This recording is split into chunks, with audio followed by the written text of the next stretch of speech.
everyone, I am Sammy, your devoted manga otaku, and welcome to my manga space. Today, I will be discussing all the manga I read in the month of February, and I did something a little special with my TBR this month. I decided to limit myself to only reading manga with the word love in the title. I actually had quite a few manga to choose from, and I'm a little disappointed even because I wasn't able to read everything on my TBR, but I was able to read a couple pre-orders and taste test some new series. Overall, it's been an amazing reading month for me in terms of manga quality, and I'm super excited to talk about all the books with you guys. As always, I'll be reviewing the manga from least liked to favorite books of the month, and if you're looking for a specific review, feel free to use the timestamps. And with that, I invite you to grab a coffee or other beverage of your choice, and let's talk about manga.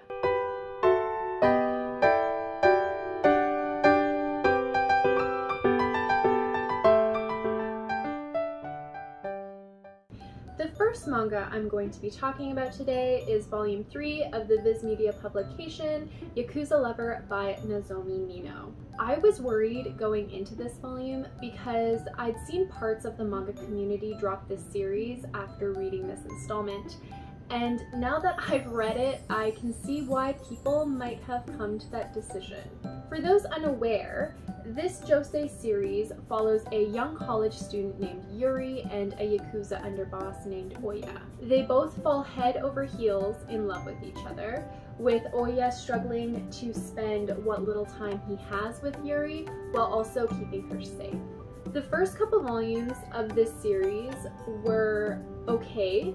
They were very smut heavy, but I enjoy a fun, spicy romance as long as it's tasteful and respectful. But my problem with this volume is that it's all smut and is void of any plot or character development. The whole book is just Yuri and Oya getting it on. I mean, the first sex scene was literally a quarter of the entire book. It just kept going and going.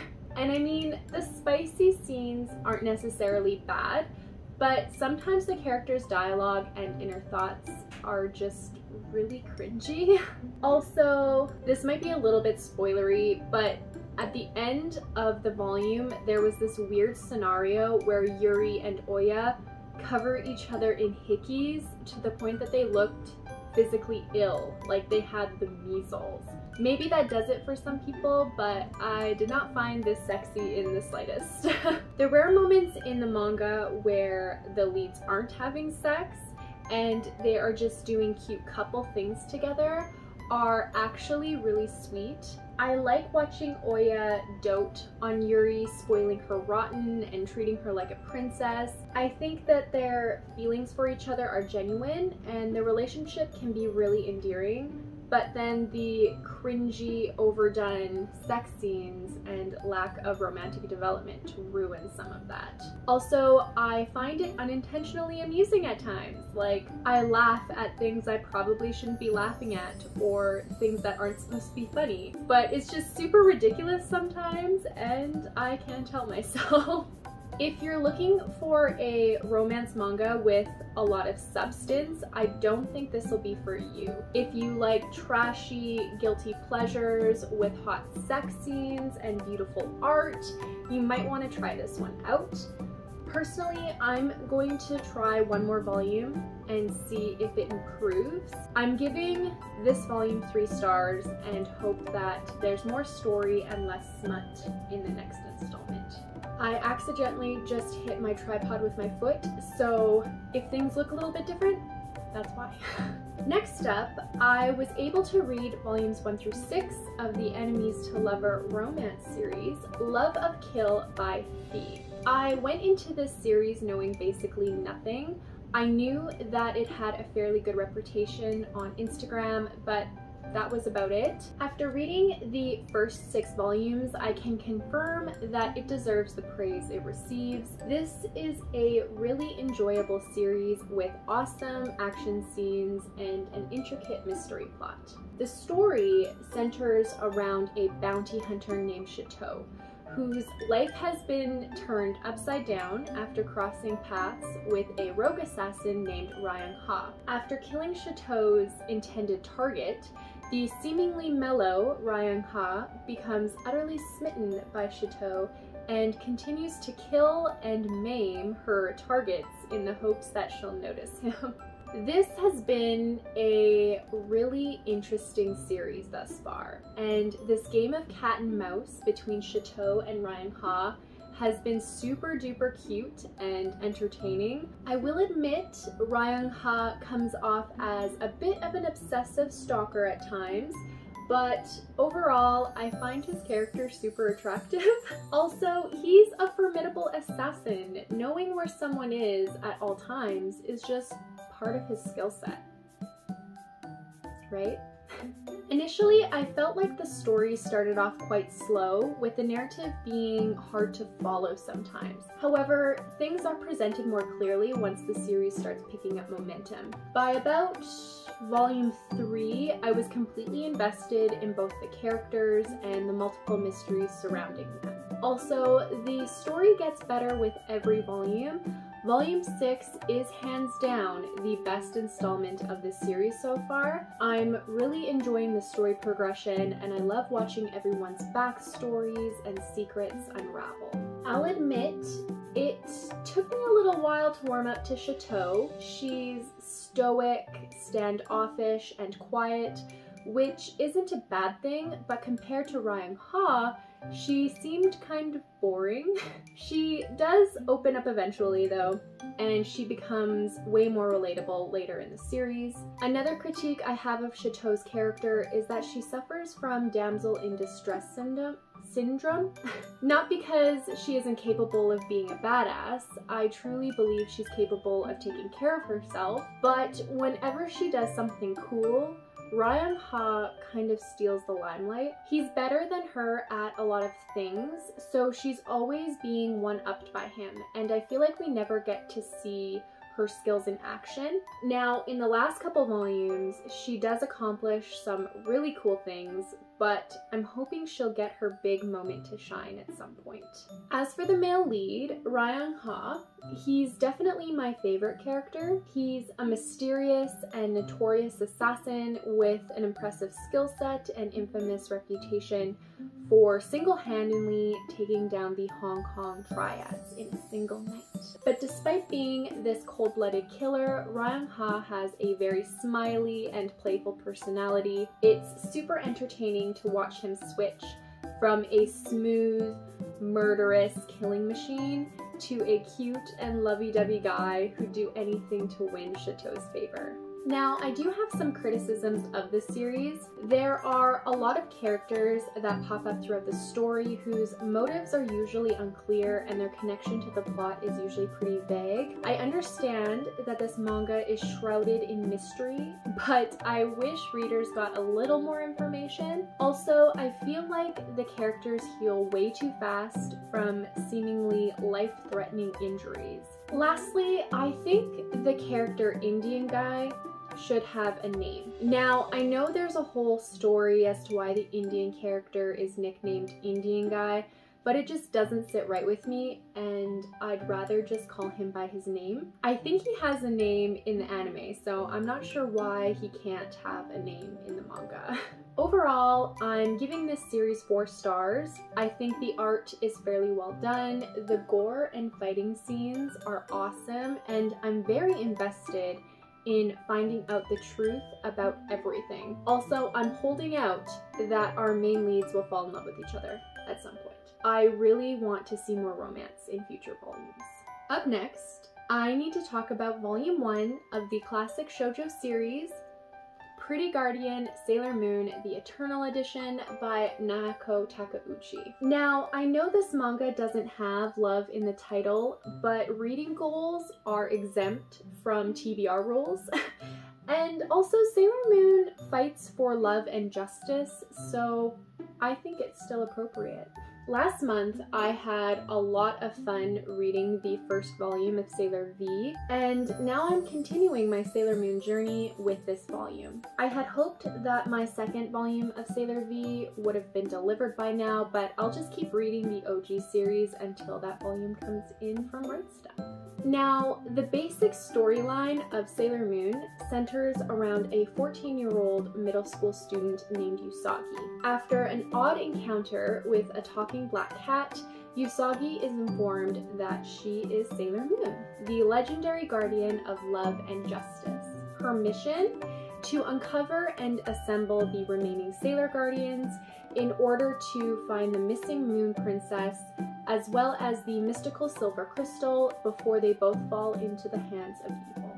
The first volume is all about Usagi finding Luna, realizing and learning her powers as Sailor Moon, and finding Sailor Mercury, Sailor Mars, and Sailor Jupiter. Usagi also learns the backstory and true identity of the charming and mysterious Tuxedo Mask.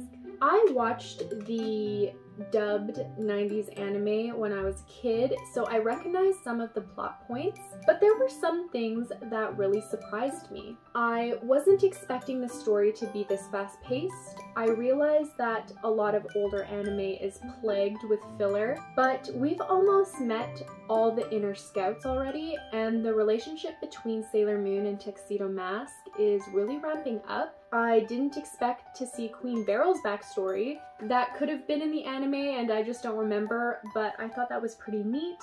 I also wasn't expecting to get some bisexual vibes from Usagi, and after googling it, I found that many Sailor Moon fans theorize that she's either bisexual or pan, so that was really cool. Lastly, there was one fight in this volume where Sailor Moon uses her disguise pen to gender bend, and I didn't realize it was her or that it was even something she could do.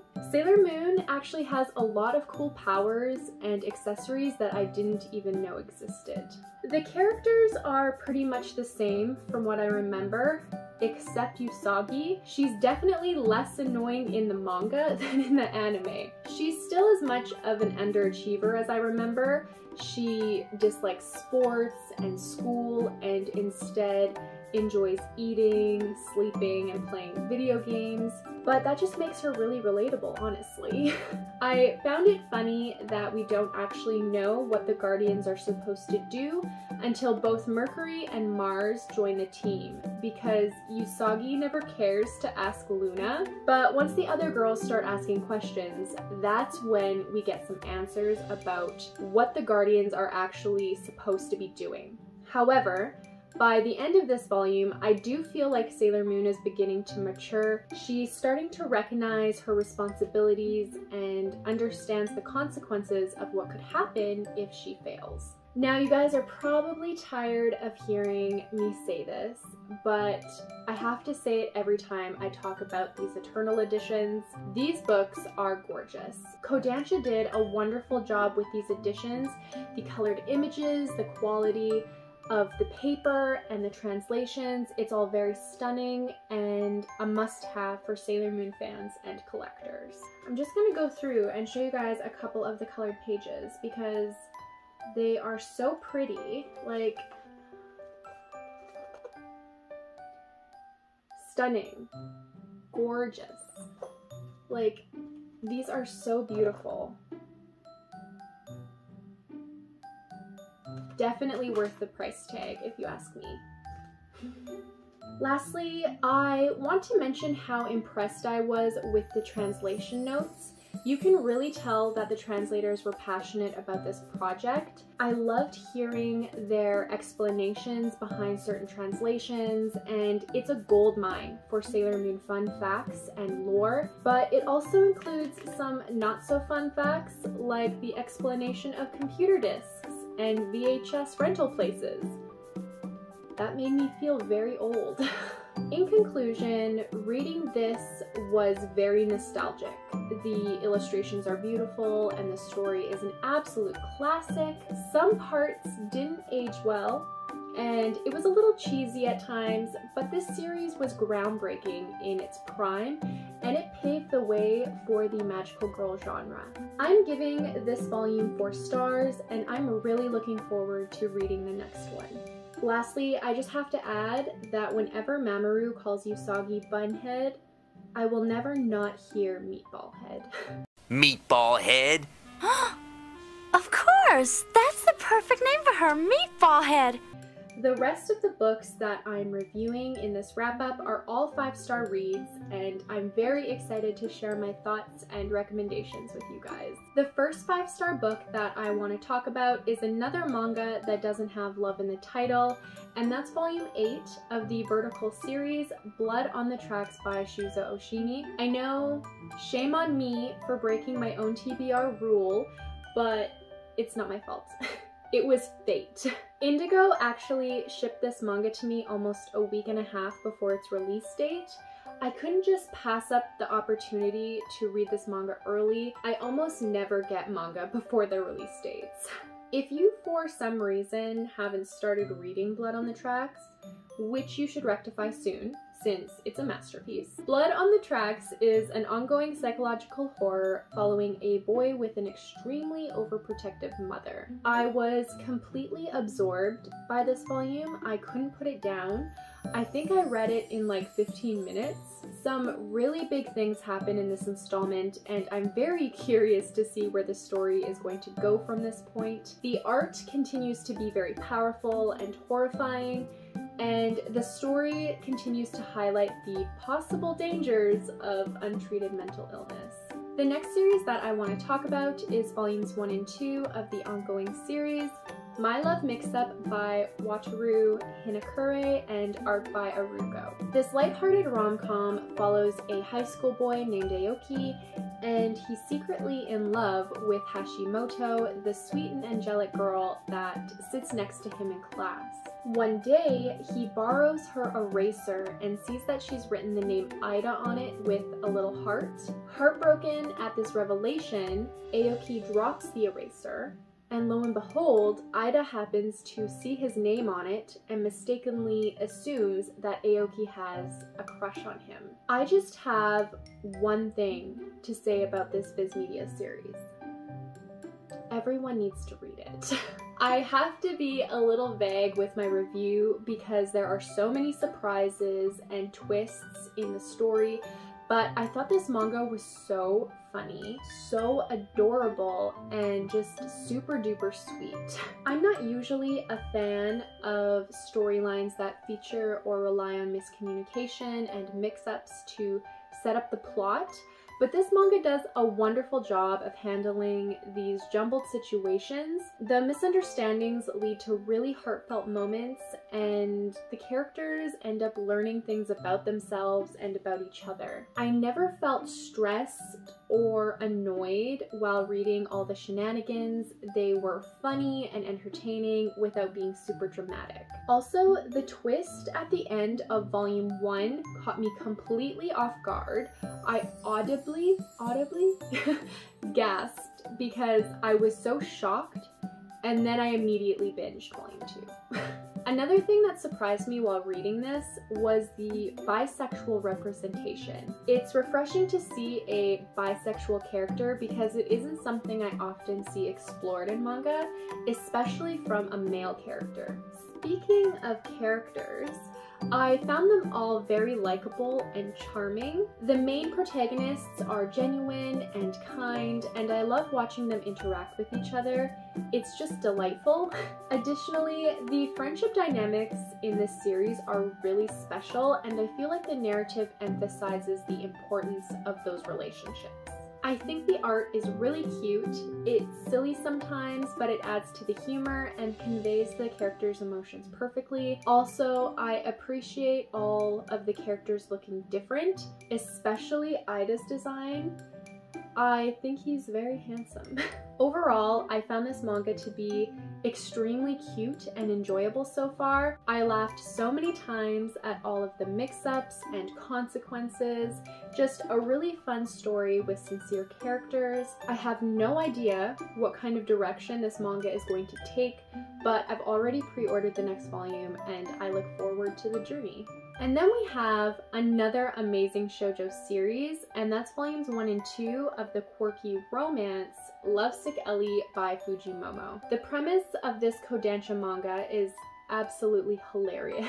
The story follows Aruko, an awkward high school student who has no friends and is constantly being forgotten by her classmates. Often in her own little fantasy world, Aruko daydreams about her crush, the most handsome and popular boy at her school, Omi. Too shy and invisible to approach him, Aruko posts her wild romantic fantasies about Omi to her secret Twitter account under the pseudonym Lovesick Ellie. However, after Aruko accidentally witnesses Omi being his true self, and Omi unintentionally discovers Aruko's secret Twitter account, the two agree to keep each other's secrets, and Aruko's fantasies might just become a reality. I laughed so much while reading this. It's an insanely cute and fluffy story about Omi and Aruko growing closer as they discover more about each other. Watching these weirdos interact was just pure bliss. They are so well suited for each other, and I love that they embrace each other's quirks. Also, seeing Omi blush at all the cute things Aruko does is adorable, and he blushes a lot. In volume 2, we get to meet Aruko's family, and we see who she inherited her vivid imagination from. We also get to see more of Ellie's tweets, which are sometimes embarrassing, but overall ridiculous and a lot of fun. Furthermore, at the end of that volume, we get a chapter from Omi's point of view, and I really appreciated seeing some things from his perspective. I adored both the main and side characters in this series. Omi is secretly a tsundere character. He's grumpy and a little rude, but he likes to keep his prince-like facade at school in order to mask his rotten personality. Aruko is a little shy and naive, but she's pretty honest and outspoken about her feelings. Aruko reminded me a lot of myself. She's just this big dork who gets overexcited at her own outrageous fantasies, and I get it.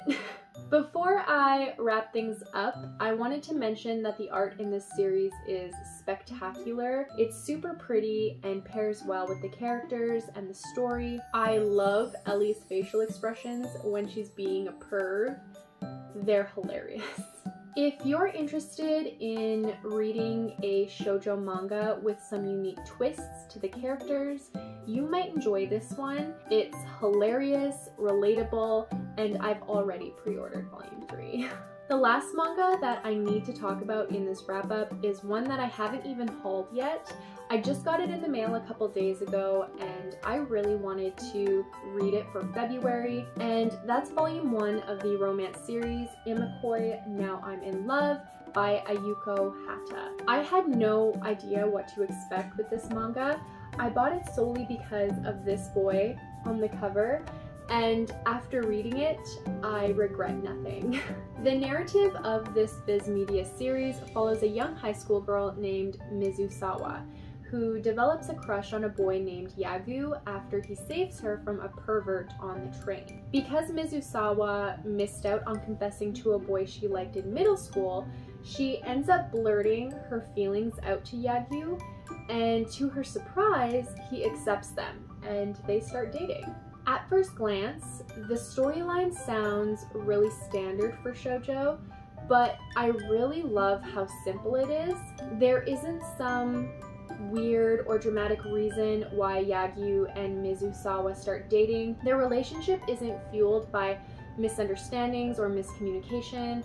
I mean, there is one part where Mizusawa is confused as to whether her and Yagu are actually dating, but that's cleared up rather quickly. I feel like this shoujo is fairly relatable compared to similar stories in the genre, and it does a great job of exploring what happens after a couple establishes a romantic relationship. Also, the chemistry between the leads is very sweet, and watching them discover things about each other via dates, attempting to win over each other's friends, and steal kisses while no one is watching, it's just all really adorable.